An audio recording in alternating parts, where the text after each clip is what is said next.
Hello guys, আসসালামু আলাইকুম। আশা করি সবাই ভালো আছেন আর আমিও ভালো আছি। আজকে আপনাদেরকে জানাবো লেয়ার মুরগি পালনের ক্ষেত্রে কি কি সমস্যা হতে পারে। সমস্যাগুলো হল সমস্যাগুলোর মধ্যে প্রথম যে সমস্যাটা সেটা হলো আপনার মুরগ খাবার কম খায়। আর দ্বিতীয় যে সমস্যাটি হলো সমস্যাটি হলো আপনার মুরগ কোনো ধরনের ভাইরাসে আক্রান্ত হয়েছে কিনা। সেটা আপনারা কিভাবে বুঝবেন সে বিষয়ে আপনাদেরকে আমি বলবো। আপনার মুরগগুলাকে যখন খাবার দেন, খাবার দেওয়ার সাথে সাথে যে মুরগগুলা সাথে সাথে খাবার খাওয়া শুরু করে সে মুরগগুলোর কোনো ধরনের সমস্যা নেই এবং কোনো ধরনের ভাইরাসে আক্রান্ত হয় নাই।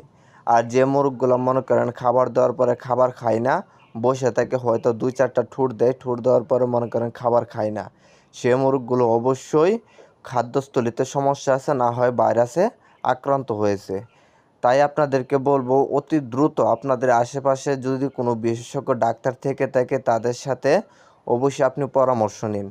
পরামর্শ নেওয়ার পরে তারা যে ওষুধগুলো বলে দেবে সেই ওষুধগুলো যে কোনো একটা ফার্মেসি থেকে এনে রোগী অতি দ্রুত খাবারের সাথে এবং পানির সাথে মিশিয়ে মুরগগুলোকে দেন।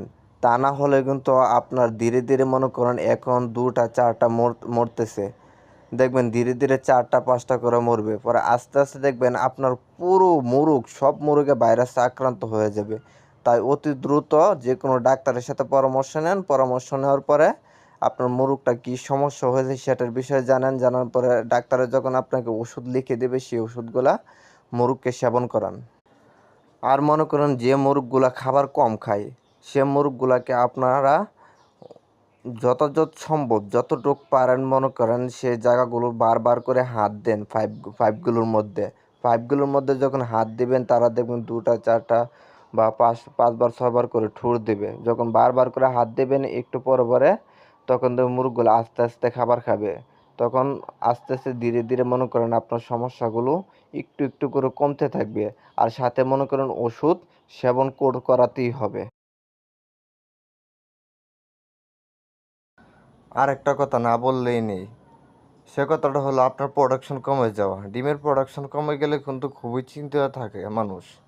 এটা চিন্তার কোনো বিষয় না। আপনার মুরগের যখন সমস্যা সমাধান হয়ে যাবে তখন দেখবেন ধীরে ধীরে আপনার মুরগের প্রোডাকশন বাড়তে থাকবে।